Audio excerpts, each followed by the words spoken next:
un tuto très facile.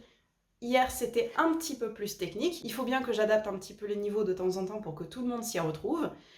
Mais aujourd'hui, tu vas voir, c'est hyper facile. On va faire des ronds avec un truc que tu as déjà. Ah, je suis sûre que tu en as un. Et on n'oublie pas de bien mouiller son pinceau pour ce tuto. On ressort le coquetier pour ce tutoriel. Alors, tu vas peindre les arêtes de ton coquetier avec les couleurs de ton choix. Moi, j'ai utilisé du rouge, du jaune et du bleu. Il faut que ton jus soit bien liquide quand même, mais avec des pigments assez chargés.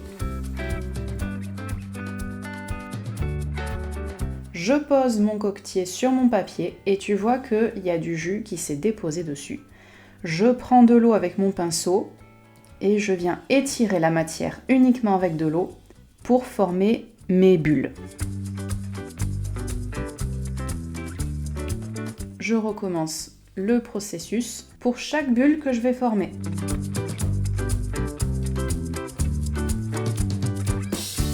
N'oublie pas d'en mettre certaines à cheval sur ton scotch de masquage pour faire ressortir ton cadre tout autour de ta composition.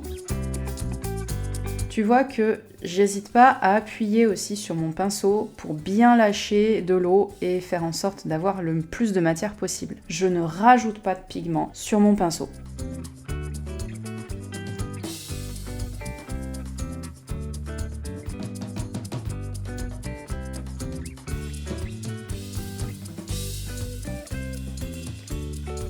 Donc là aussi, ça va fusionner, les couleurs vont peut-être baver entre elles. Ben, tu laisses faire, ça aussi.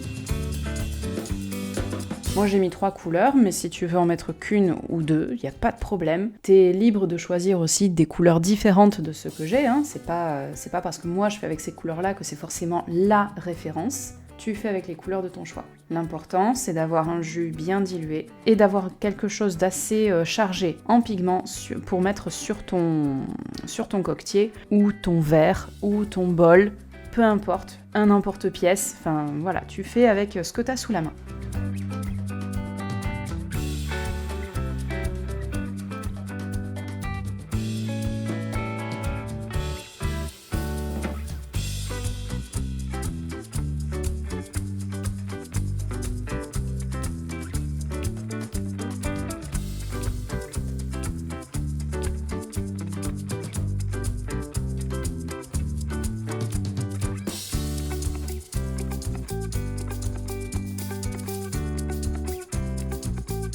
Si, comme là, il te restait un peu de pigment sur ton coquetier ou sur ton verre, tu peux tout à fait t'affranchir de remettre du pigment.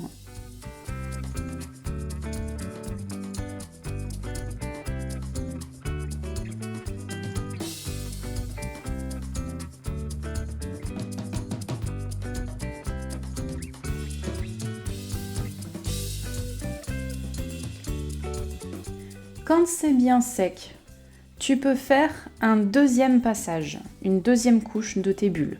Il faut qu'elles soient parfaitement sèches. Alors ça, c'est complètement facultatif, hein. Si tu es tout à fait satisfait de ton premier passage, tu n'es pas obligé de le faire, mais je te le montre. Comme ça, tu peux voir un peu ce que ça peut donner avec un deuxième passage, une deuxième couche. Tu vois que je fais chevaucher des bulles pour pouvoir créer vraiment 2 niveaux, hein. Mais la technique en elle-même reste la même à chaque fois.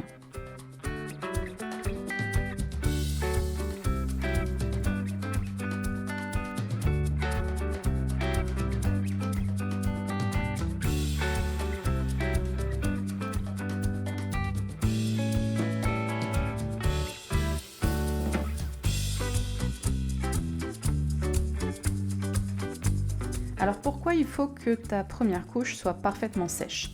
Parce que n'oublie pas que l'aquarelle se réactive avec de l'eau et quand tu vas mouiller une couche qui n'est pas tout à fait sèche, qui n'est pas parfaitement sèche, tu risques de faire baver tes premières bulles. Donc ça risque de se fondre avec tes bulles du deuxième niveau. Ça serait un peu dommage.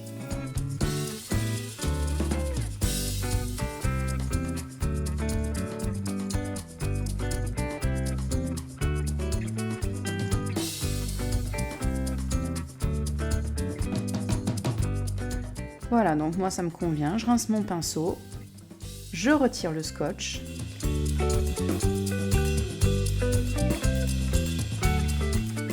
J'écris challenge 5 minutes, jour 10. Et voilà des bulles. Alors, elle t'a plu cette technique? Si tu as vu déjà ma vidéo sur 8 façons d'utiliser des emporte-pièces à l'aquarelle, cette technique te parle. Donc, si jamais tu ne l'as pas vue, je te la mets dans les fiches. Elle fait un petit peu plus que 5 minutes ou 5 ou 6 minutes, donc prévois un moment où tu as le temps pour la regarder.